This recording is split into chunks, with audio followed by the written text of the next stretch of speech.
नमस्कार, आप देख रहे हैं आर्या न्यूज और मैं हूं आपके साथ पवन पांडे। स्वागत है आपका हमारे इस खास कार्यक्रम जवाब देना पड़ेगा में। तो यूपी में चुनावी सरगर्मियों के बीच हर दिन नए नारे आ रहे हैं, एजेंडे बदल रहे हैं, चेहरे बदल रहे हैं। हिंदू हिंदुत्व की बहस छिड़ी हुई है। जिन्ना के बाद अब महात्मा गांधी की भी चुनावी बयानबाजी में एंट्री हो गई है।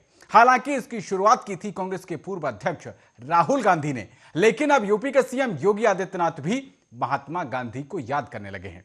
आज इसी मुद्दे पर करेंगे डिबेट, लेकिन उससे पहले आपको दिखाते हैं यह खास रिपोर्ट।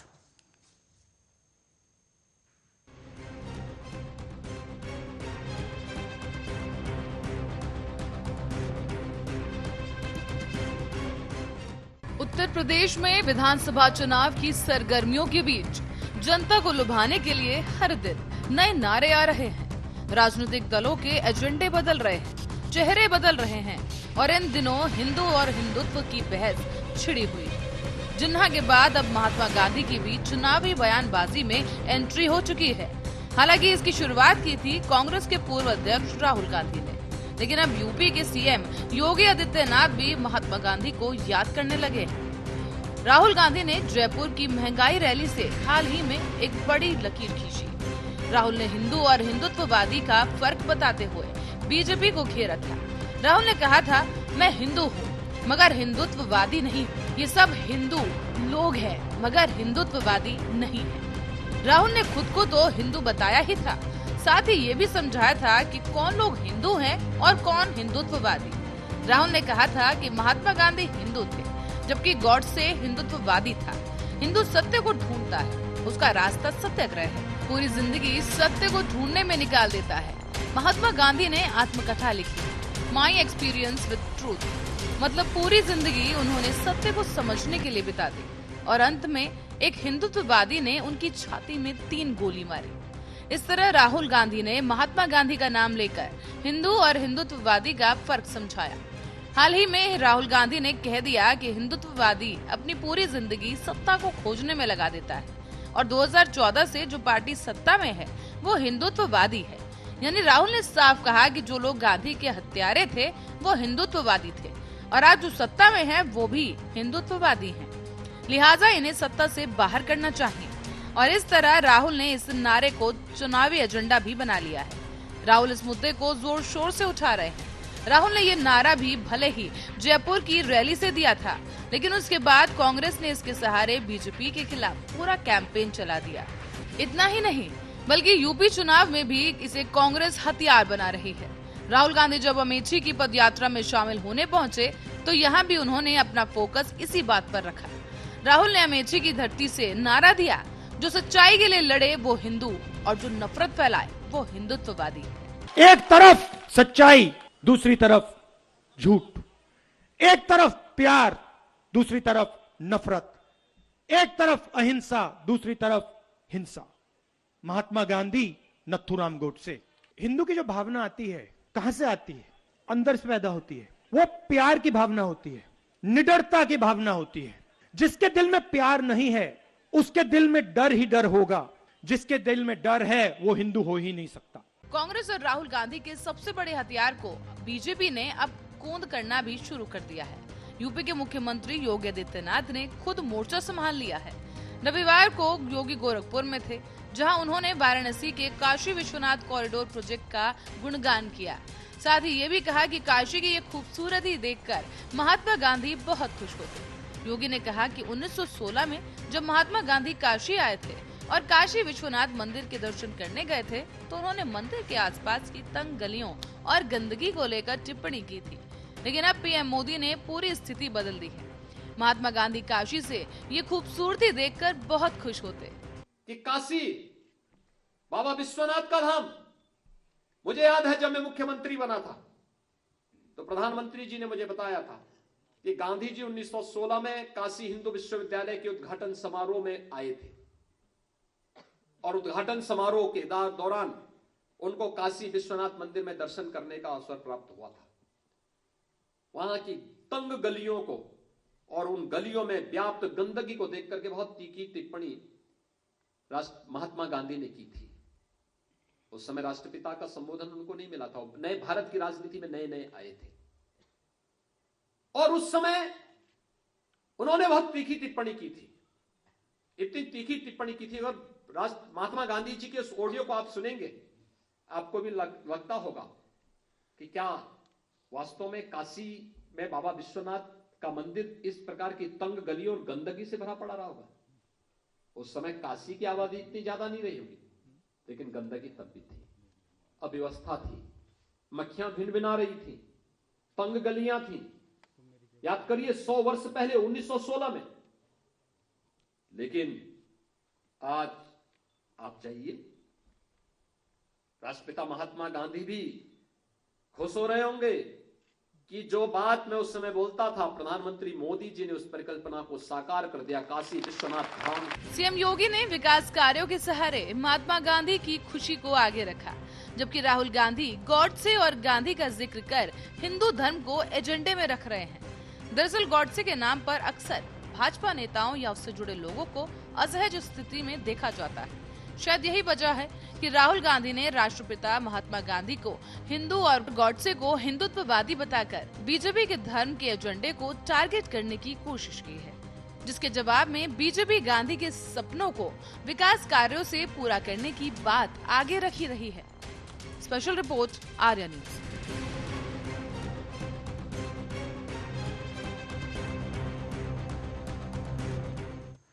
तो इसी मुद्दे पर चर्चा करने के लिए हमारे साथ बेहद ही खास 3 मेहमान जुड़ चुके हैं। आपका परिचय उनसे करा देते हैं। हमारे साथ समाजवादी पार्टी की तरफ से नगेंद्र सिंह जी, हमारे साथ कांग्रेस पार्टी की तरफ से कुंवर सिंह जी और अभिनव जैन जी भारतीय जनता पार्टी की तरफ से जुड़ चुके हैं। आप तीनों का बहुत स्वागत, आप तीनों को बहुत नमस्कार आर्या न्यूज पर इस चर्चा में शामिल होने के लिए। सबसे पहला सवाल मेरा माफ कीजिएगा, कुंवर सिंह जी आपसे है। कुंवर सिंह जी, आज राहुल गांधी हिंदू और हिंदुत्व की एक नई डिबेट प्रस्तुत कर रहे हैं। आपको पता होगा, विद्वान प्रवक्ता हैं, लंबे वक्त से मैं आपके साथ डिबेट करते चला आ रहा हूं। कुंवर सिंह जी, जिस तरीके से व्यक्ति का व्यक्तित्व होता है, जिस तरीके से पुरुष का पुरुषत्व होता है, जिस तरीके से अगर देखा जाए देव का देवत्व होता है, जिस तरीके से नारी का नारीत्व होता है और अपनों का अपनत्व होता है ना, वैसे ही हिंदू का हिंदुत्व होता है। ये नई परिभाषा कैसे ले आए आप? हिंसक हिंदू, गोडसे से ले जाके आपने जोड़ दिया हिंदू समाज को। आपकी पहली प्रतिक्रिया कुंवर सिंह जी। पवन जी, एक बात स्पष्ट है कि जाति से अगर देखिएगा तो गोडसे भी हिंदू थे और गांधी जी भी हिंदू थे, लेकिन जब गांधी जी की हत्या की गई तो इन्हीं गोडसे वालों ने, आरएसएस के लोगों ने कहा कि हमने गांधी का वध किया है। तो एक बात सिद्ध स्पष्ट हो जाती है। गांधी जी ने अपनी किताब में भी लिखा, मैं सत्य को खोजता रहा, और गांधी जी हमेशा अहिंसावादी रहे। क्या मैं इनसे पूछना चाहता हूं, आज जो कह रहे हैं लोग, क्या उन्होंने महात्मा गांधी जी के अहिंसा का पालन किया? क्या कभी महात्मा गांधी जी ने झूठ नहीं बोला? ये दुनिया ने देखा। लेकिन आज देश के प्रधानमंत्री से लेकर भाजपा के नेता तक झूठ बोलने में ऐतराज नहीं करते हैं और धड़ाधड़ झूठ बोलते हैं। एक बात और स्पष्ट कहना चाहता हूं, देश हिंदुओं का है और हिंदू का मतलब होता है निडर हिंदू, स्वच्छ हिंदू, सत्यवादी हिंदू, और हिंदुस्तान हिंदुओं से बना है। लेकिन तथाकथित हिंदुओं के धर्म पर लोग, मैं एक बात स्पष्ट कहना चाहता हूं, गोधरा कांड किसने कराया? सबने देखा। क्या महात्मा गांधी होते तो वो असहज नहीं होते? उत्तर प्रदेश के मुख्यमंत्री आदित्यनाथ जी हिंदू वाहिनी नाम की एक शाखा चलाते हैं और 50 से ज्यादा खुद योगी आदित्यनाथ जी पर है, और हिंदू के नाम पर इनको हिंदुओं को मारने पीटने का ठेका किसने दे रखा था? एक बात तो ये स्पष्ट है। दूसरी बात कहना चाहता हूं, इन्हीं महात्मा गांधी को देश के गृह मंत्री अमित शाह ने चतुर्बनिया कहा। वो कैसे राष्ट्रपिता स्वीकार कर सकते हैं? और एक बात स्पष्ट कर लीजिए, आज देश के अंदर भाजपा के लोग महात्मा गांधी को राष्ट्रपिता कहने में शर्माते हैं और अमेरिका जाके, इटली जाके बापू बापू, गांधी गांधी करते हैं। एक बात स्पष्ट हो गई है कि हिंदू अगर महात्मा गांधी थे तो हे राम, ये आज 1988 से राम भगवान को लेकर राजनीतिक अपनी साध रहे हैं। और पवन जी, एक बात और स्पष्ट कहना चाहता हूं कि धर्म की चाशनी में अब दम नहीं रह गया, और जब धर्म की चाशनी में दम ना रह गया हो तब ये दूसरे की बात पे आते हैं। सरदार पटेल की इतनी बड़ी मूर्ति लगवाई और उसी मूर्ति के नीचे सरदार पटेल स्टेडियम का नाम बदलकर नरेंद्र मोदी स्टेडियम रख दिया गया। ये क्या है? महात्मा गांधी को कब कब इन्होंने लज्जित नहीं किया? देश के राष्ट्रपिता का इन्होंने कहा आरएसएस वालों ने कि हमने वध किया है। मैं आपके माध्यम से देश से कहना चाहता हूं कि जो देश की रक्षा करेगा और अहिंसा के साथ चलेगा, आज किसानों को देख लीजिए ठीक है, किस तरह से बदनाम करने की कोशिश की गई, लेकिन किसान अहिंसात्मक रास्ते पे चलते रहे, गांधी के आदर्शों पर चलते रहे, उनकी विजय हुई। जिस प्रकार अंग्रेजों के ऊपर गांधी और गांधी की लाठी अहिंसा की विजय हुई थी, इसलिए गांधी 1948 में उनकी हत्या इन्होंने की थी। लास्ट शब्द उनके हे राम थे। मैं स्पष्ट कहना चाहता हूं कि राम भगवान इनके नहीं गांधी के थे, और इसलिए राम पर राजनीति करने वालों याद रखना, ये हिंदुस्तान गांधी के सत्य अहिंसा का हिंदुस्तान है। ठीक है, अभिनव जैन जी, उन्होंने बड़ा आरोप लगाया, उन्होंने कहा कि गांधी वध किया था। ये आपके ऊपर आरोप लग रहा है, आरएसएस से जोड़ा जा रहा है नाथूराम गोडसे को, और क्योंकि आरएसएस को आपका मातृ संगठन कहा जाता है। पहली प्रतिक्रिया आपकी अभिनव जैन जी।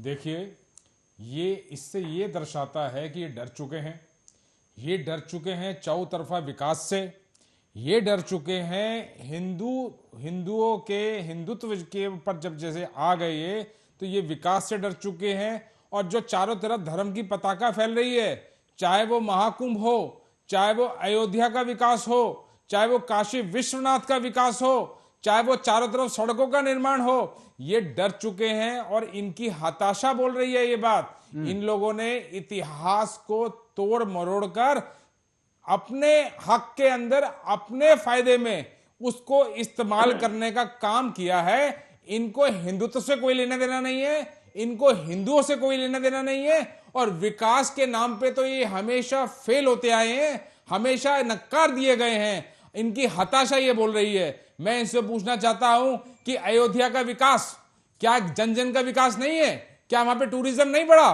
क्या वो हिंदुओं की जो भावना है वो निकल के नहीं आई?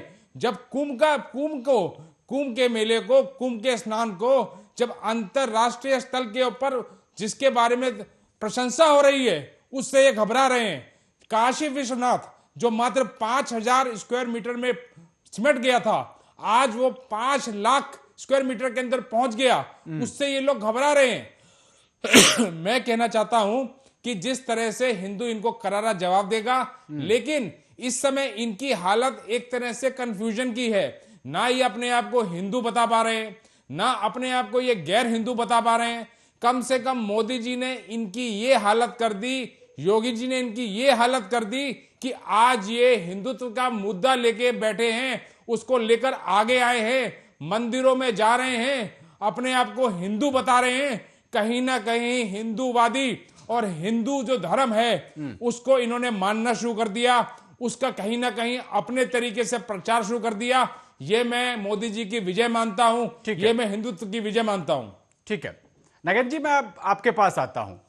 आज कांग्रेस पार्टी हिंदू और हिंदुत्व को लेकर आ चुकी है। बीजेपी तो हिंदू और हिंदुत्व का एजेंडा लेकर चलते ही है। आपको लगता है कि क्या जिन्ना वाला जो आपका प्रयोग था वो असफल हो गया? जिन्ना के बदले में अब हिंदुत्व आ गया है, और राहुल गांधी और प्रियंका गांधी जिस तरीके से यूपी में अब सक्रिय दिख रहे हैं, और प्रियंका गांधी जिस तरीके से 40% महिलाओं के टिकट का भी मुद्दा उन्होंने उठाया हुआ है, क्या लीड लेते हुए दिख रहे हैं समाजवादी पार्टी पर? नगेन सिंह जी, आपकी पहले प्रतिक्रिया, उसके बाद हम डिबेट ओपन करेंगे। आज की चर्चा के विषय को केंद्र में बिंदु रखते हुए मैं कहना चाहूंगा कि समाजवादी पार्टी या समाजवादियों का एतबार उस विचार में 100% है जिसका जो उदय या जिसका जो निर्माण गांधी जी के सपनों के साथ हुआ है। अभी भारतीय जनता पार्टी के हमारे साथी कह रहे थे कि हिंदू वोट करेगा, हिंदू वोट करेगा, तो इनको मैं जानकारी दे दूं कि जो संवैधानिक व्यवस्था है जिसके तहत चुनाव होते हैं, वहां स्पष्ट प्रावधान है कि कोई भी राजनीतिक दल या कोई भी प्रत्याशी किसी धर्म विशेष या जाति विशेष के नाम पर वोट नहीं मांगेगा। तो मेरा अपने मित्र से सहज बहुत नर्म निवेदन है कि वो देश की संवैधानिक व्यवस्थाओं में एतबार रखे। हम तो जो कह ही नहीं गांधी रहे, जी का ये तो हिंदुत्व का नारा और ठीक है, हिंदुत्व आते का हैं क्वेश्चन अभिनव मार्क जैन जी। आप लोगों ने उठाया है। आते हैं अभिनव जी, पहली प्रतिक्रिया हो जाने दीजिए, उसके बाद डिबेट ओपन करते हैं, फिर हम एक दूसरे से क्रॉस क्वेश्चन कर पाएंगे। नगेन जी अपना स्टेटमेंट पूरा कीजिए प्लीज। मेरा ये कहना है, गांधी जी निश्चित रूप से एक ऐसे हिंदू थे जिस हिंदू को सबने स्वीकार किया, लेकिन जो आज हिंदू की और हिंदुत्व की परिभाषा गढ़ी जा रही है उसमें एक भय का, शंका का, असुन्नता का माहौल है। गांधी जी के दर्शन में, उनके विचार में, उनके क्रम में सहजता से सहिष्णुता दिखती थी, विनीत दिखता था। उस हिंदू से किसी को खतरा नहीं है, लेकिन जिस तरह का आज माहौल बनाया जा रहा है ये आने वाली पीढ़ियों के लिए एक अच्छा संकेत नहीं है। विशेष तौर से आज मुझे बड़ी पीड़ा हुई, उत्तर प्रदेश की जनसंख्या सबसे अधिक है और जनसंख्या की दृष्टि से सबसे बड़ा प्रदेश है। अभी आपकी रिपोर्ट में माननीय योगी जी ये कह रहे थे कि जब वो 2017 में मुख्यमंत्री बने तो उन्हें जब ये मालूम हुआ कि 1916 में गांधी जी काशी गए थे और मोदी जी ने बताया, बड़ी पीड़ा होती है। आज अपने को गांधीवादी कह रहे हैं। जिस संवैधानिक इतने मर्यादित पर बैठे व्यक्ति ने गांधी को ना पढ़ा हो तो मेरे व्यक्तिगत हिसाब से, ये मेरा निजी विचार है, उसको भारत के सार्वजनिक जीवन में बने रहने का नैतिक अधिकार भी नहीं है। किस तरह की बचकाने बातें कही जा रही हैं, किस तरह की बचकाने बातें की जा रही हैं। गांधी जी का जो एतबार था, प्रारंभिक जब उनके हम जीवन का अध्ययन करते हैं और पूरे जीवन को ए से पढ़ना शुरू करते हैं तो शुरू में तो उनके ऊपर जैन धर्म के जो 5 सिद्धांत है उनका स्पष्ट प्रभाव देखने को मिलता है और उन्होंने जगह जगह अपने लेखों में, अपने भाषणों में, अपने उपदेशों में वो कहा है। उन्हें अहिंसा में, ऐसे में, सत्य में, अपरिग्रह में, ब्रह्मचर्य में वो उनकी जीवन शैली में दिखा है।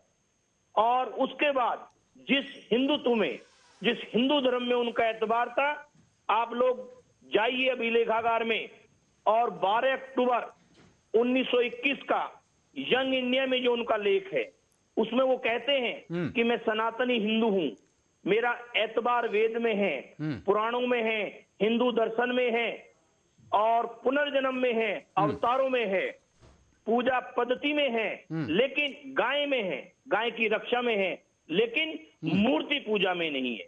उनका जो आध्यात्म, उनका जो ईश्वर है वो आध्यात्मिक ईश्वर है।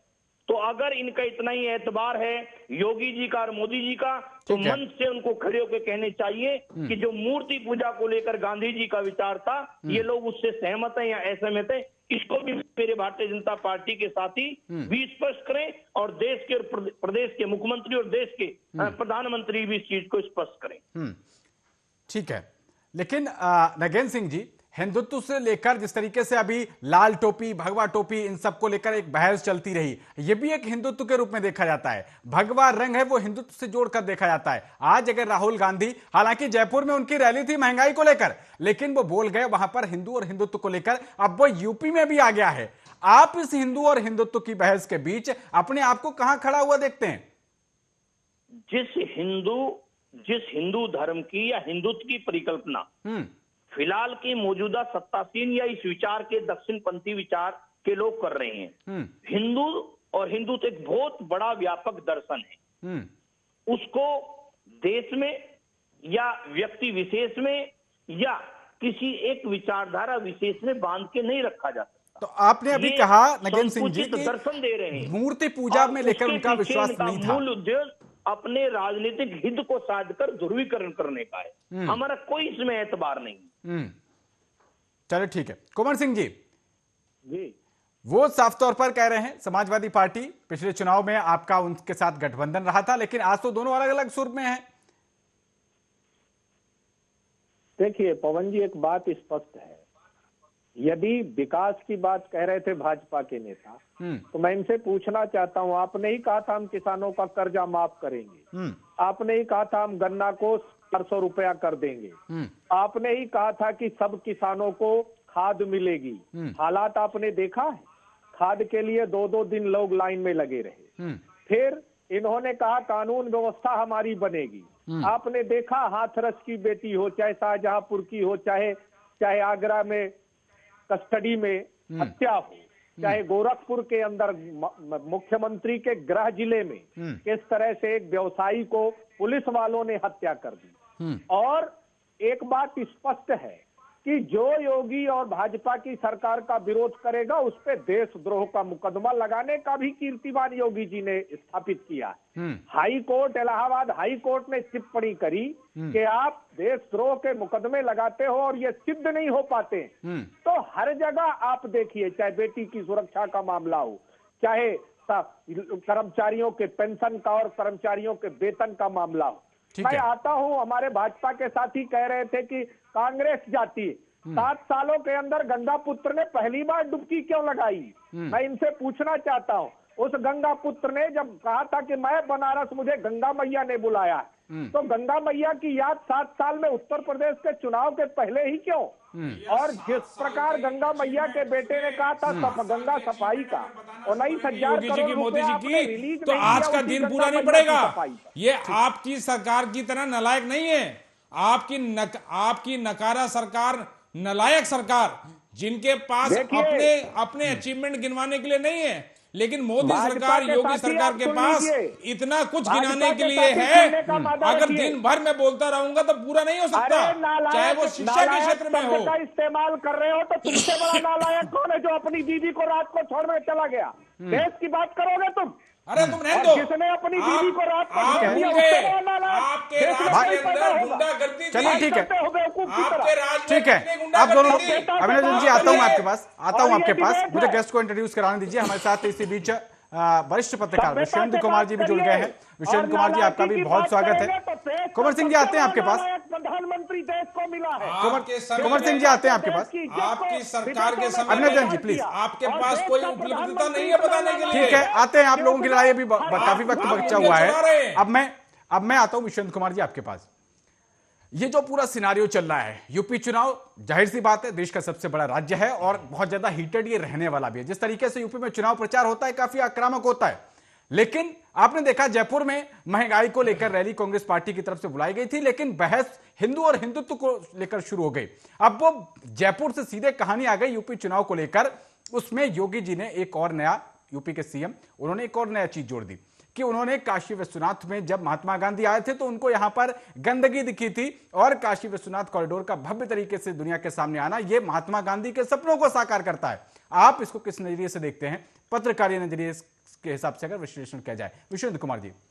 देखो पांडे जी, मैं स्पष्ट कहूंगा कि ये अच्छी बात है। 1916 में जो घटना हुई, वहाँ गए थे महात्मा गांधी जी, वो गंदगी थी या संकरी गलियां थी तो वो उनका विषय था, कहना उन्होंने चाहा उस समय, आज उसका समाधान हुआ, अच्छी बात है, बहुत बढ़िया।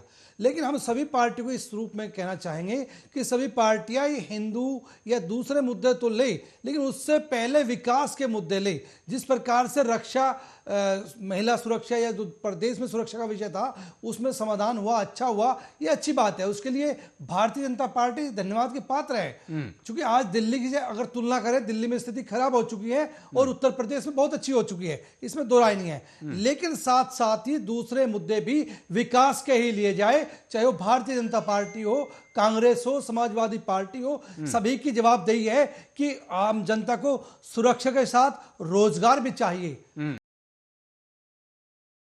उनको ट्रांसपोर्ट भी अच्छी चाहिए, उनको खाना भी अच्छा चाहिए। मैं इस खाने की बात करूं, आप देख रहे किस प्रकार का आज मिलावटी खाना हर घर में चल रहा है, जो 2 तरह की मिलावट होती है। माफी चाहूंगा, ये गंभीर सब्जेक्ट है और उससे जुड़ा हुआ है। आप यहीं पे आ जाइए, कैंसर की जैसी इतनी बड़ी बीमारी हो रही है, हॉस्पिटल भरते जा रहे हैं, लोग लगातार पीड़ित हैं और बीमारियां बढ़ती जा रही हैं। कहां से, किस प्रकार से हम गंदा पानी पी रहे हैं, ये खाना हमारे पास गंदा आ रहा है। जी ठीक है, बेसिक नीड्स को लेकर आपकी चिंता है कि जो आम जीवन निर्वहन के लिए एक आम व्यक्ति को जो सुविधाएं चाहिए उसको लेकर आपकी क्या योजनाएं हैं, वो लेकर भारतीय जनता पार्टी भी तमाम अपनी योजनाएं बताती है, कांग्रेस भी बताती है, खैर उस पर आएंगे। लेकिन कुंवर सिंह जी, आज आप बात कर रहे हैं नाथूराम गोडसे को लेकर, और ये एक नई डिबेट आपने शुरू की है कि वो आरएसएस से जुड़े हुए थे और उन्होंने उनको लेकर महात्मा गांधी वध का प्रयोग किया था, इन शब्दों का आपने उपयोग किया।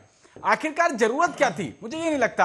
आपकी जब प्रियंका गांधी जी आई तो उन्होंने महिलाओं को लेकर एक नया रोड मैप पेश किया, यही सब रहता। आखिर हिंदुत्व को लेकर आप जब बीजेपी पर राजनीति का ये आरोप लगाते हैं, ये चैप्टर इस वक्त आना क्या जरूरत था? महंगाई को लेकर रैली, उसमें हिंदुत्व लाने की क्या जरूरत थी? कुंवर सिंह जी।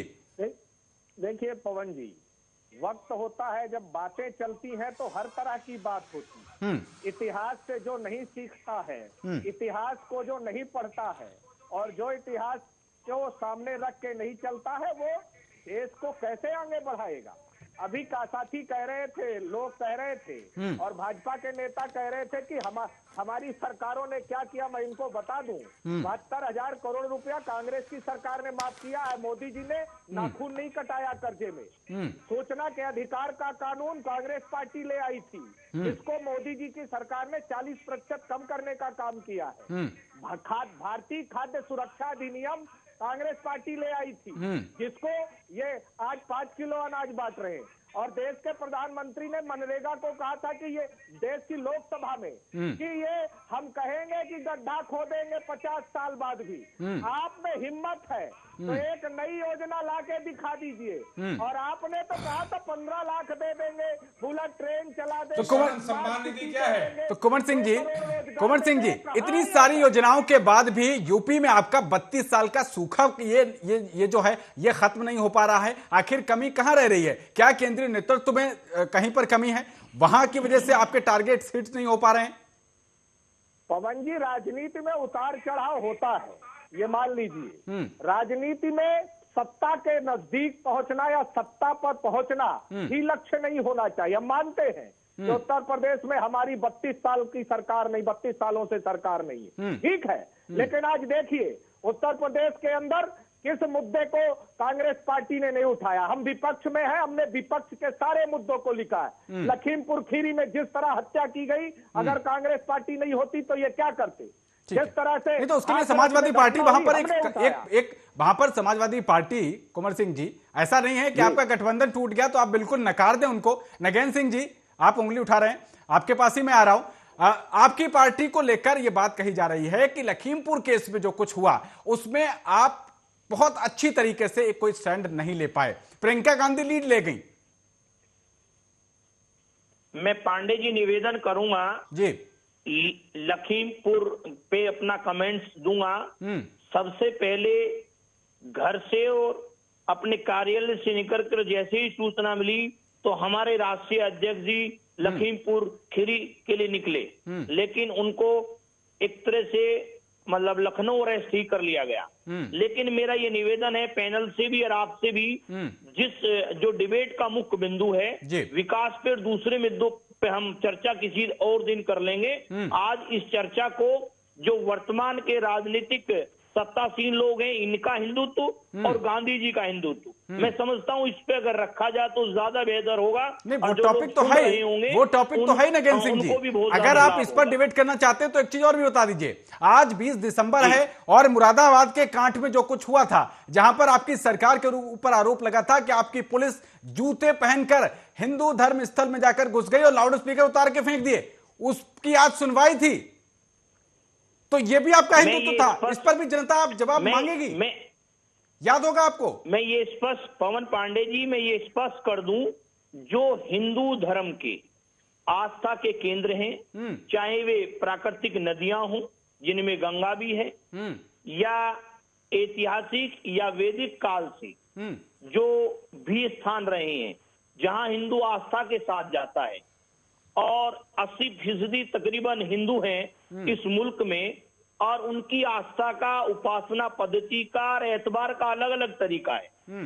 आज जिस चर्चा को लेकर हम बैठे हैं, योगी जी के बयान को काशी के संबंध में, और गंगा जी वहां से निकलती है, गंगा जी का जो धार्मिक महत्व है, साथ ही साथ सांस्कृतिक महत्व है, और उसके से पहले भी और उससे आगे भी गंगा को जीवन दायिनी कहा है। लेकिन उस जीवन दायिनी को इनके सरकार में सौवाहिनी बनना पड़ा। तो प्रधानमंत्री जी उसी हमारी काशी के जो धार्मिक महत्व है, सांस्कृतिक महत्व है, वहां जब डुबकी लगा रहे थे तो उन सबों को भी याद कर लेते, वो स्वर्ग में सिस्कियां ले रहे होंगे, जिनको हिंदूवादी, पक्के हिंदूवादी होने, धर्म के रक्षक होने वालों की सरकार में, जो हिंदू धर्म में अंतिम संस्कार की व्यवस्था है, वो नसीब नहीं हो पाई। तो ये प्रश्न भी लाजमी उठना महत्वपूर्ण है। ठीक है। दूसरी बात, सदैव कंप्लीट कर लीजिए। जो कला के, संस्कृति के, दिल्ली में अक्षरधाम मंदिर बना है, कितना बेहतरीन मंदिर बना है। आने वाले समूह में जब आने वाली पीढ़ियां होंगी, 1000-2000 साल बाद, इसका भी एक सांस्कृतिक महत्व होगा। तो ये चलता रहेगा, आप ये नहीं कह सकते। और गांधी जी ने ये नहीं लिखा कि उनका जो 1916 का दौरा था, वहां जब उन्होंने देखा जो जितने भी मंदिर हैं, उसमें काशी विश्वनाथ जी का भी मंदिर था, दूसरे भी महामंदिर हैं, आप जाइए। मैं अभी सितंबर में काशी घूम के आया था, तो जो स्वच्छता का नारा पूरे देश भर में, और मैं ठीक उसी घाट पर घूम के आया था जहां प्रधानमंत्री जी फोटो सेशन और वीडियोग्राफी करा रहे थे, देश में देख रहे थे। वहां गंदगी का अंबार था, आवारा पशु घूम रहे गंदगी थे। को लेकर आप बात कर रहे हैं, स्वच्छता को लेकर आपको बताया, जब प्रधानमंत्री ने क्लीन अप इंडिया एक स्वच्छता मिशन चलाया था, मुझे खूब याद है, उन्होंने कई लोगों को इसमें नॉमिनेट किया जाता था, और वो नॉमिनेट अगले और 2-3 लोगों को नॉमिनेट करते थे कि वो झाड़ू लगाते हुए या कहीं पर स्वच्छता का एक अभियान चलाते हुए अपनी जागरूकता के रूप में सोशल मीडिया पर पोस्ट शेयर करें। अखिलेश यादव ने उस कार्यक्रम में क्या हिस्सा लिया था, आप दर्शकों को बताएंगे? अगर स्वच्छता को लेकर इतनी ज्यादा आपकी फिक्र है, तो क्या आपने अपनी आहुति उसमें दी थी? बिल्कुल दी थी, मुख्यमंत्री के तौर पर। कोई हमें हमारे लीडर को क्या भारतीय जनता पार्टी का एम्बेसडर बनना था? आप लोग ये नहीं, एम्बेसडर की बात नहीं थी, उसमें तमाम हस्तियां आई, उसमें तमाम फिल्मी हस्तियां आई, क्रिकेट जगत की हस्तियां आई, सबने बीजेपी थोड़ी ना ज्वाइन कर ली। लेकिन जो पीएमओ का और सीएमओ का, पीएम ऑफिस का और सीएम ऑफिस का ट्विटर हैंडल जिस तरह के राजनीतिक बयानों के लिए प्रयोग किया जा रहा है, जो सार्वजनिक उपक्रमों के और जो सरकारी, मुझे पता है इस सवाल का जवाब देना आपको कठिन पड़ रहा है, आप भाग रहे हैं इस सवाल से। नगेन सिंह जी, वापस लौटते हैं आपके पास। दल के साथी से करता ही नहीं है। ठीक है, वापस लौटते हैं। मैं अभिनव जैन जी, तमाम आरोप उन्होंने लगाए वो, और उसके साथ ही मेरा सवाल ये भी है, आपत्ति आप पांडे जी, ठीक है नगेन सिंह जी, आता हूं मैं आपके पास। अभिनव जैन जी, जो कुंवर सिंह जी ने, जो नगेन सिंह जी ने, जो विश्वेंद्र कुमार जी ने आपके ऊपर सवाल उठाए, वो, उसके साथ ही मैं ये जानना चाहता हूं कि आखिरकार जब ये चुनावी वक्त आ जाता है, उसी टाइम पर ये सारी आपका विमर्श क्यों शुरू हो जाता है? उसी समय हिंदू मुसलमान, उसमें काशी भी आ जाती है, उसमें मथुरा भी आ जाता है, इसमें सब विकास के मुद्दे आखिरकार कहां हैं? जनता ये भी तो जानना चाहती है। देखिए, मैं पांडे जी इसमें ये कहना चाहता हूं, भारतीय जनता पार्टी की सरकार, चाहे वो केंद्र सरकार हो, चाहे वो प्रदेश सरकार हो, वो पहले दिन भी ऐसे ही काम करती है कि जैसे उस दिन ही चुनाव है। उसके भाजपा का हर कार्यकर्ता घर में सोता नहीं है, वो सड़क पे उतरकर, जमीन पे उतरकर काम करता है। मैं ये कहना चाहता हूं पांडे जी कि कुछ काम ऐसे हैं जो पूरी मानवता के लिए अच्छे हैं, जो जिसके अंदर पार्टी से ऊपर उठकर उसको देखना चाहिए, चाहे वो वैक्सीनेशन हो, चाहे वो स्वच्छता हो। जैसे कि अभी मेरे दोस्त कह रहे थे कि पार्टी की इन्होंने ऊपर उठ के स्वच्छता के अंदर काम किया है, नहीं किया है। जब वैक्सीनेशन की बात करते हैं तो माननीय अखिलेश जी ने टीवी के ऊपर कहा कि हम नहीं लगाएंगे। जब स्वच्छता की बात होती है तो उसको भी वो निकारते हैं। कम से कम ऐसे में आपको मैं ऐसे दर्जनों मुद्दे बता सकता हूं, योजनाएं बता सकता हूं, चाहे वो उज्ज्वला योजना हो, चाहे वो अन्य योजना हो, चाहे वो विद्युतीकरण हो, इन लोगों ने सिर्फ विरोध करने के लिए विरोध किया है। मैं ये जानना चाहता हूं कि अगर मोदी सरकार, योगी सरकार की क्षमता इतनी है कि वो चहुमुखी विकास कर सकते हैं, वो शुरू से लेके आज तक अगर विकास की धाराएं उनके यहां बह रही हैं, उनके राज्य में, उनके सरकार के टाइम बह रही हैं, तो ये जो है, ये चीज जो है काबिल की तारीफ होना चाहिए, इस पर प्रशंसा होनी चाहिए। लेकिन विकास के मुद्दों के समय, विकास के मुद्दों को ये इनके पास कोई जवाब नहीं है। इस समय हिंदुत्व का मुद्दा, इस समय जो है विकास के मुद्दा, ये सारे मुद्दे इनको इस समय याद आते हैं। अगर अयोध्या के अंदर, क्या मैं पूछना चाहता हूं, कोई नाराज है क्या?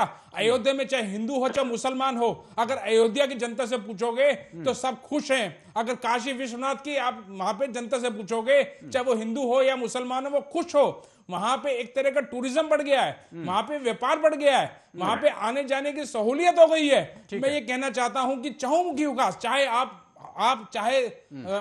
कंस्ट्रक्शन में चले जाइए, मैसिव कंस्ट्रक्शन हुई है, चाहे आप इस समय Purvanchal express way, eastern peripheral, western peripheral और जाने कितने किस्म के हाईवे जो निकाले गए हैं। चाहे आप मेडिकल में चले जाइए, उस फील्ड के अंदर एम्स बनाए गए हैं। डिग्री जो कॉलेज में बच्चे पढ़ते हैं, जो डॉक्टर बनते हैं, ऑलमोस्ट उनकी सीटें डबल हो गई हैं। मैं कहना चाहूंगा कि विकास की बुनियादी तौर पर आपने जैसे कहा कि उज्ज्वला योजना इसको लेकर बात आई, सवाल तो यह भी उठ रहा है कि इससे पहले सब्सिडी बंद थी, लेकिन जैसे ये देखा गया कि चुनाव आ गया है, चुनाव के टाइम पे आपकी तरफ से, अब सरकार की तरफ से ये गाइडलाइंस आ गई है कि जनवरी से सब्सिडी फिर से शुरू होने जा रही है।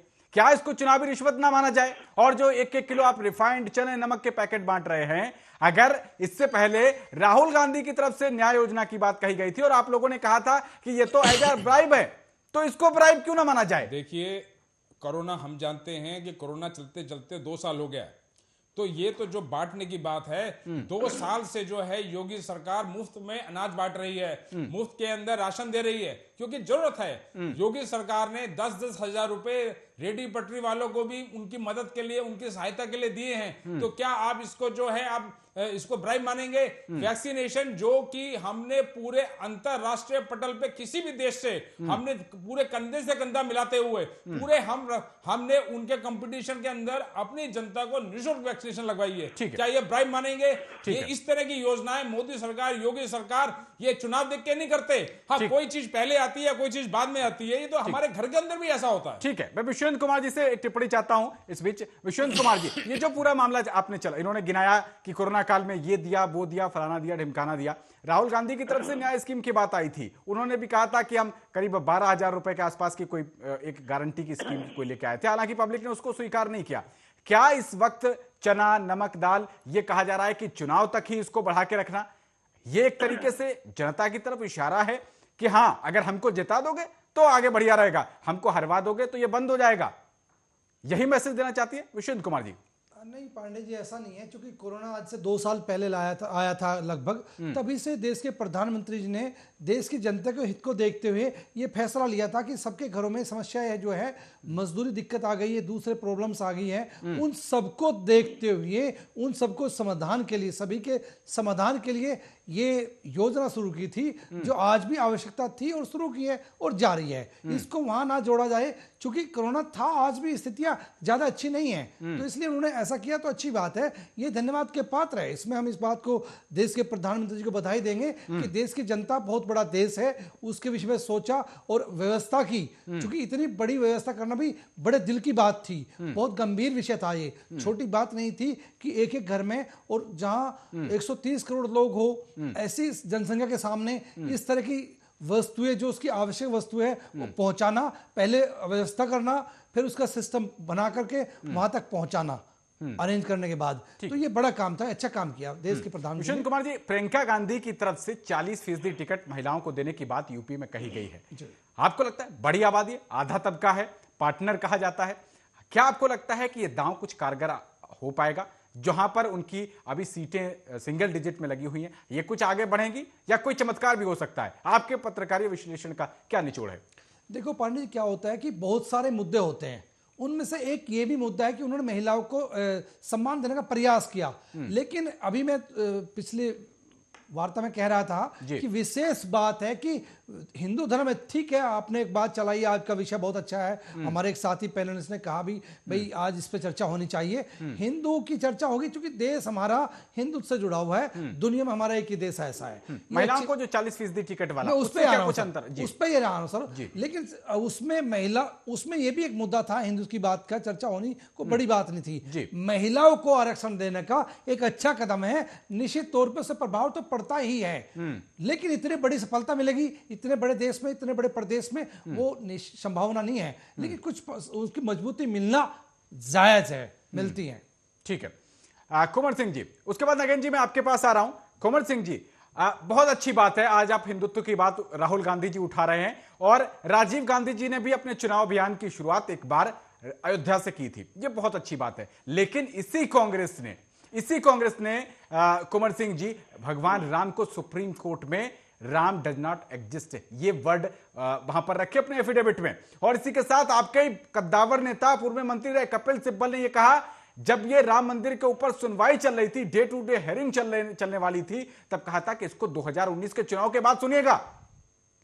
आज आप हिंदुत्व की बात किस तरीके से कर रहे हैं और पब्लिक कितना आपको एक्सेप्ट कर लेगी इन सब चीजों को देखने के बाद? कुंवर सिंह जी। पवन जी, रही देखिए, हिंदू और हिंदुत्व की बात चल रही है। एक बात मैं स्पष्ट कहना चाहता हूं, किसी भी चीज में खराबी नहीं है। जैसे जाति में खराबी नहीं, जातिवाद में खराबी है। धर्म में खराबी नहीं, धर्मवाद में खराबी है। हिंदू में नहीं, हिंदूवाद में खराबी है। वाद शब्द जब भी जुड़ता है, खराबी तब शुरू हो जाती है। एक बात स्पष्ट कहना चाहता हूं कि यदि लाभ लेने के लिए नहीं किया गया हो तो 1986 के अंदर रामलला का दरवाजा राजीव गांधी ने खुलवाया था।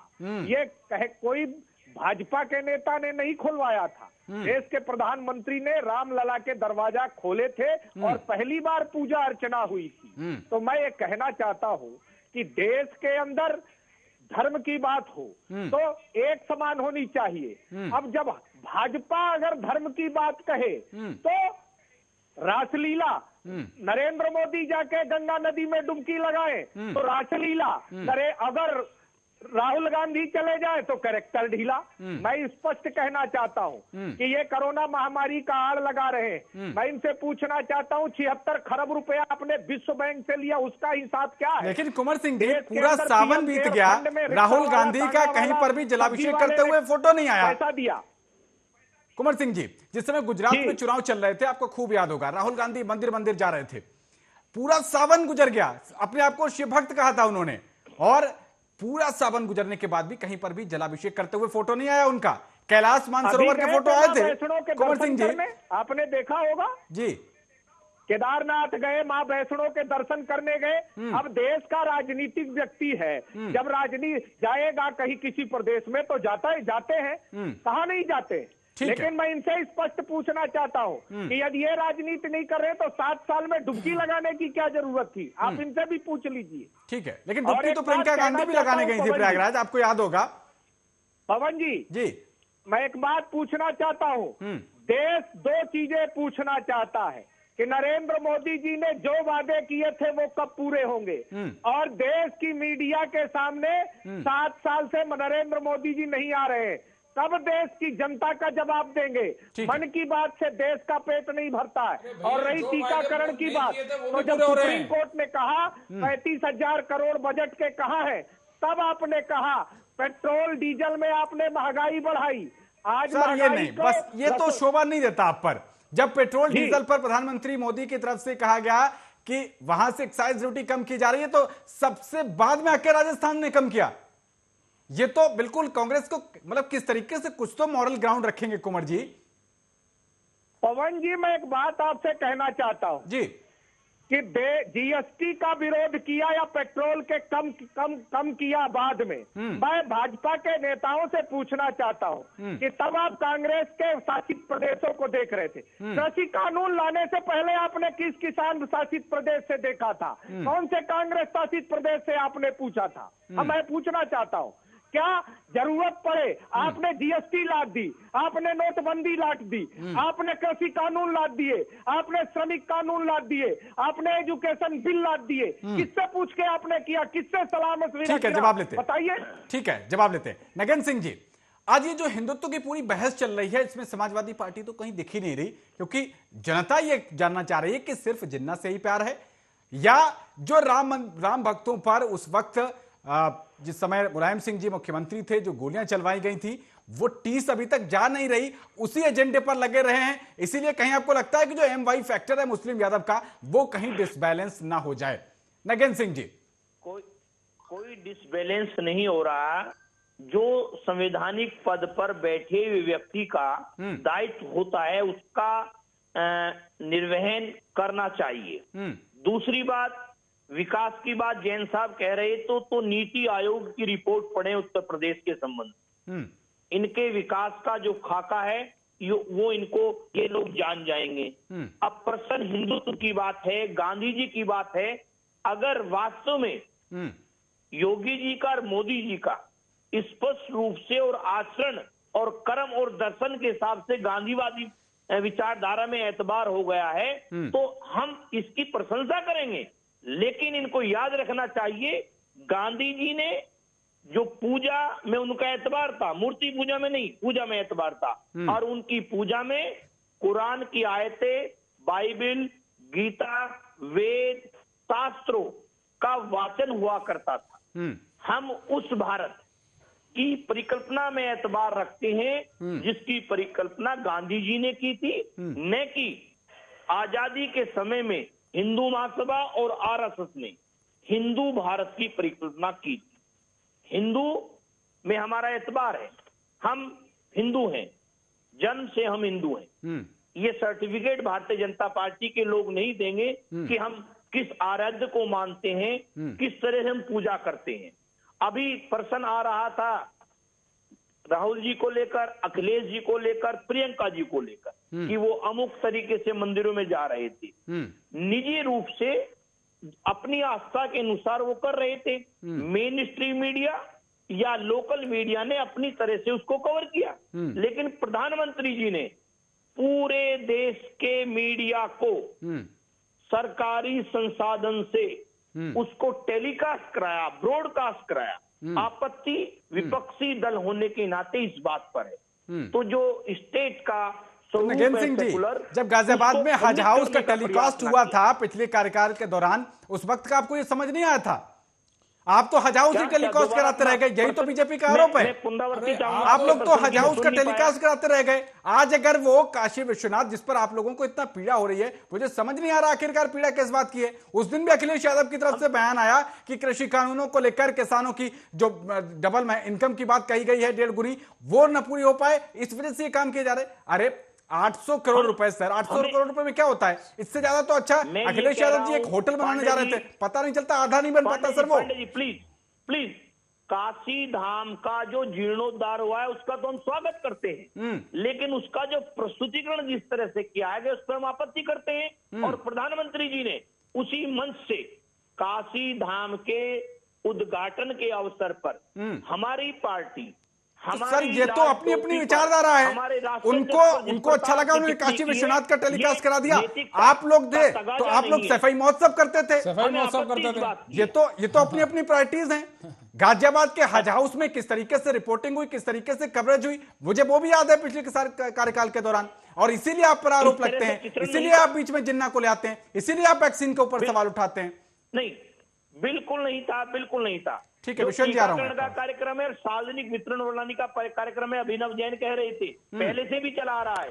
टीकाकरण का कार्यक्रम जो है कोरोना के साथ नहीं देश में शुरू हुआ, पहले की सरकारों ने भी जैसे जैसे चेचक हो या दूसरे रोग हो, बच्चों के, नवजात शिशुओं के, उसके लिए सतत टीकाकरण देश में बहुत पहले से चला रहा है। आप अपनी जानकारी दुरुस्त करें पहले तो। से चला रहा है। ठीक है, कोरोना अब आया है तो इसका टीकाकरण अब होगा। ठीक है, नगेंद्र जाते हैं। विश्वेंद्र कुमार जी कुछ ऐड करना चाह रहे हैं? विश्वेंद्र कुमार जी, दोनों डोज जो है, ठीक है, पवन जी, नहीं मिली है हम लोगों सभी को। पार्टियों के लिए कहना चाहते हैं, देश की जनता मांग रही है, ये भी ध्यान देश रखना की चाहिए जनता भारतीय हिस्सा जनता मांगती, पार्टी के सत्ता में लोगों। बैठे उनसे भी और जो पहले बैठ चुके हैं उनसे भी। जी मैं चाहूंगा नागेंद्र जी, हाँ, पवन जी, देश की जनता अपना अधिकार जो उसका है, कर्तव्य है जो उसको निभा रही है, अधिकार भी मांगती है। जो सत्ता में बैठे उनसे भी मांगती है, जो सत्ता भुगत चुके उसका स्वाद चख चुके उनसे मांगती है। और आने वाला जो समय है, क्योंकि चुनाव नजदीक है, जनता का अधिकार है, वो मांगती है कि अगली सरकार किसकी होगी और क्या करेगी। तो इसलिए जवाब दिया जाए। हिंदुत्व है, अच्छी बात है, वो विषय रहेगा, हम मान लें। लेकिन अभी मैंने थोड़ी देर पहले कहा था खाने की बात, जिस प्रकार से हमारे खाने की बात जो का विषय था कि हमारे जो खाना किस प्रकार मिलावटें चल रही खाने में, खाना एक अनजाने में किसान के द्वारा एक जान पूछ कर मिलावटें हो रही हैं, उस पर फांसी की सजा करे, उसकी बीमारियां दूर होगी। ऐसे मुद्दे ले सड़कें बनाई भारतीय जनता पार्टी ने, उसके वो बधाई के पात्र हैं। सुरक्षा का मुद्दा अच्छा लिया भारतीय जनता पार्टी ने, उसके लिए भी बधाई के पात्र है। अच्छे काम के लिए हम बधाई देते हैं, लेकिन साथ ही साथ जो दूसरे मुद्दे हैं उनकी भी जवाबदेही सत्ता की है भारतीय जनता पार्टी को। जो आवारा पशु खेतों में घूम रहे हैं उनका भी समाधान करना ही पड़ेगा, और जो गंदा किसान है उसका भी समाधान करना होगा। ये बड़ी बात कही विश्वेंद्र कुमार जी। अभी मैं 2-3 दिन जब ग्रामीण क्षेत्रों में गया था तो उस वक्त ये बड़ी जो है समस्या निकल कर आई। इस उत्तर प्रदेश के कई जिलों की ये मुख्य तौर पर समस्या उभर रही है, और लोगों ने तो यहां तक कहा है कि गाय ने ही योगी की सरकार बनाई थी और गाय ही योगी की सरकार गिराएगी। यहां तक की इतनी बड़ी टिप्पणी हो रही है, क्योंकि कई लोग जो है वो रात रात भर रखवाली करने के लिए मजबूर हैं। नए लड़के की शादी होके आती है, पता चल रहा है कि लड़के को बेचारे को जाना पड़ रहा है अपने खेत की रखवाली करने रात रात भर, उनके वैवाहिक संबंध प्रभावित हो रहे हैं।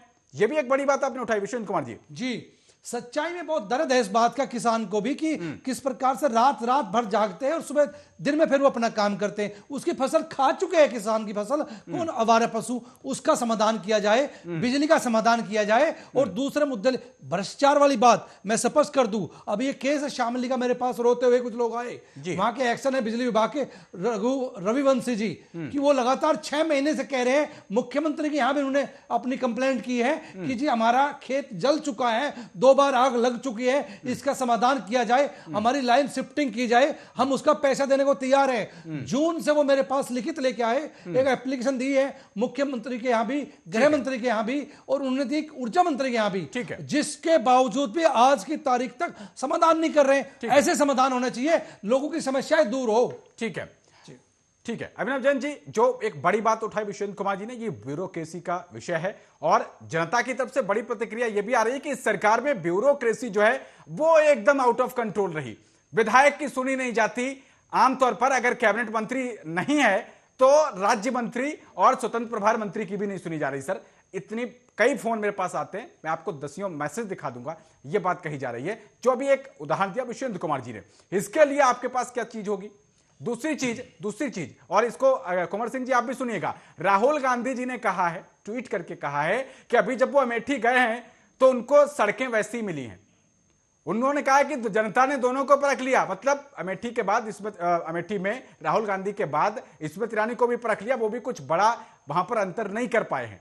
तो पहला सवाल तो अभिनव जैन जी आपसे यह बनता है कि आपने इस 5 साल करीब 3 साल में कुछ वहां पर खास नहीं कर पाया। दूसरी चीज, अगर ये राहुल गांधी जी कह रहे हैं तो उनकी भी फेल्योर है, उनकी तो परंपरागत सीट थी ये। पहले अभिनव जैन जी, उसके बाद कुंवर सिंह जी। देखिए, मैं थोड़ा सा माफ कीजिएगा, मैं अपनी बात रखने की कोशिश करता हूं कि जैसे अभी मेरे भाई कह रहे थे कि यहाँ पे अपना उत्तर प्रदेश के अंदर विकास की बात कर रहे थे, तो मैं कहना चाहूंगा कि जो जीडीपी 10.9 करोड़ थी उत्तर प्रदेश में, अब वो 21.73 करोड़ पे वहां की जीडीपी पहुंची है। ठीक है, उत्तर प्रदेश के अंदर। जैसे वो कहना चाह रहे थे एक बार अभी कि आपने अपना पैसा स्टेट ने ब्रॉडकास्ट किया काशी विश्वनाथ को, तो इन लोगों ने तो सफाई के फेस्टिवल को, जहां पे नाच गाना, बॉलीवुड, 75 लाख रुपए की साइकिल मर्सिडीज की, इन चीजों को इन्होंने लाइव टेलीकास्ट किया। तो कहां पे जो है हमारी संस्कृति को टेलीकास्ट कर रहे हैं, हमारे एक टूरिज्म को टेलीकास्ट कर रहे हैं, अपने व्यापार को बढ़ाने के लिए कर रहे हैं, कहां आप जो है पर्सनल मनोरंजन को टेलीकास्ट कर रहे हो। तो मोदी जी की सरकार, योगी जी की सरकार में इस तरह के कंपटीशन आप देख सकते हैं सामने सामने किस तरह से क्या है। ठीक, जहां तक बात 30 सेकंड में कंक्लूड कीजिए, वाइंड अप करना है। जैसे आपका क्वेश्चन था कि क्या, माफ कीजिएगा, क्या पूछ रहे थे? जो राहुल गांधी ने कहा है कि अमेठी की गलियां आज भी वैसी की वैसी ही हैं। देखिए, मैं ऐसा नहीं कह सकता, हो सकता है कहीं पे किसी गली के बारे में हो सकता है, लेकिन जितना उत्तर प्रदेश सरकार और केंद्र सरकार के इन 4-5 सालों के अंदर जितना कंस्ट्रक्शन हुआ है, जितनी पेरिफेरी बनी है, जितनी रोड्स बनी हैं, जहां पे आप 2-3 घंटे में पहुंचते थे, अगर आप दिल्ली से मेरठ जाना चाहें तो आपको 4 घंटे 3 घंटे लग जाते थे 1 घंटे के सफर में। आज आप धड़ से करते हुए 75 सिर्फ पौने घंटे के अंदर आप मेरठ पहुंच जाते हैं। आप इस तरह से हाईवे पे दौड़ रहे हैं। कुंवर सिंह जी, एलईडी की 30 सेकंड में आपका कंक्लूडिंग रिमार्क। देखिए पवन जी, मैं इतना ही कहना चाहता हूँ, आंकड़ेबाजी का खेल ना खेला जाए। बेरोजगारी 70% बढ़ी है, स्वामी प्रसाद मौर्य ने स्वीकार किया है। और देश में उत्तर प्रदेश की स्थिति, महिलाओं की सुरक्षा, महंगाई। कुंवर सिंह जी, जो 40% सीटों की बात कही जा रही है महिलाओं के लिए, क्या कांग्रेस पार्टी 40 सीटों तक पहुंच जाएगी? हमने एक बायोग्राफी दी है, हमने एक लक्ष्य दिया है कि देश की आधी आबादी को हिस्सा मिलना चाहिए। ठीक है। भारतीय जनता पार्टी और अन्य दलों को भी चुनौती है कि आप भी महिलाओं के लिए सीट की घोषणा करिए, नहीं तो ये माना जाएगा कि आधी आबादी को आप दबाने की कोशिश कर रहे हैं। ठीक है, ठीक है। नगन सिंह जी, फाइनल कमेंट आपका 30 सेकंड में। जी, हेलो, आवाज आ रही है? हाँ, क्या आवाज आ रही है, फर्स्ट क्लास। फाइनल कमेंट आपका। हाँ, हम ये कहना चाहेंगे कि देश में धर्म के नाम पर ध्रुवीकरण नहीं होना चाहिए हम्म, और संवैधानिक पदों पर बैठे हुए नेताओं को सबका विकास सबका साथ का नारा ना देकर उसको आचरण में अपने कर्म में ढालना चाहिए। ठीक है। और जो भारतीय जनता पार्टी के साथी कह रही हैं 22 आ रहा है, 100 विधायक तो आपके टिकट छोड़े ने कि हमें जनता के बीच नहीं जाना, और ये तो आपने बहुत बड़ी जो आप एक जिद कर रहे थे प्रधानमंत्री जी किसान कानून को लेकर, वो वापस ले लिए, वरना लोगों ने आपके जनप्रतिनिधियों का ग्रामीण क्षेत्र में बढ़ना बंद कर दिया था। ठीक है, मतलब डैमेज कंट्रोल हो गया, डैमेज हो रहा था लेकिन कंट्रोल कर लिया गया। ठीक है, डैमेज निश्चिंत कंट्रोल कुमार जी, नहीं हुआ, फाइनल कमेंट जो आपका। नुकसान हो चुका था वो हो चुका पवन जी है। कहना चाहते हैं कि जिन्ना राष्ट्रपिता महात्मा गांधी और ये दूसरे मुद्दे ना लिए जाए, देश के विकास के प्रदेश के विकास के मुद्दे लिए जाए, जनता जहां त्रस्त है उसका समाधान किया जाए। ये देश चाहता है, जनता चाहती है, सभी पार्टी जवाबदेह हो और उनकी जवाबदेही तय हो और जनता जवाब देगी, जो गलती करेगी उसका समाधान करेगी। चलिए, बहुत शुक्रिया विशेंद्र कुमार जी, कोमल सिंह जी, अभिनव जैन जी और नगेंद्र सिंह जी, आप चारों को मेरा नमस्कार इस चर्चा में शामिल होने के लिए। लेकिन अब आप जनता को यह बात तय करनी है कि क्या आप जिन्ना या महात्मा गांधी या हिंदुत्व इन सब मुद्दों पर वोट देंगे, या फिर आप वोट देंगे कि आपके जो बुनियादी इश्यूज है, क्या आप महंगाई को लेकर वोट देंगे, क्या आप आरक्षण को लेकर वोट देंगे, या आप वोट देंगे जो तमाम मुद्दे आपके चारों तरफ घूम रहे हैं, जैसे रोड की बात हो रही है, इंफ्रास्ट्रक्चर डेवलपमेंट की बात हो रही है, ये आपको तय करना है। और आप क्या तय करेंगे इस पर हम लगातार नजर बनाए हुए हैं। फिलहाल इस पेशकश में इतना ही। देश और दुनिया की तमाम अहम खबरों के लिए बने रहिए आर्या न्यूज के साथ। नमस्कार।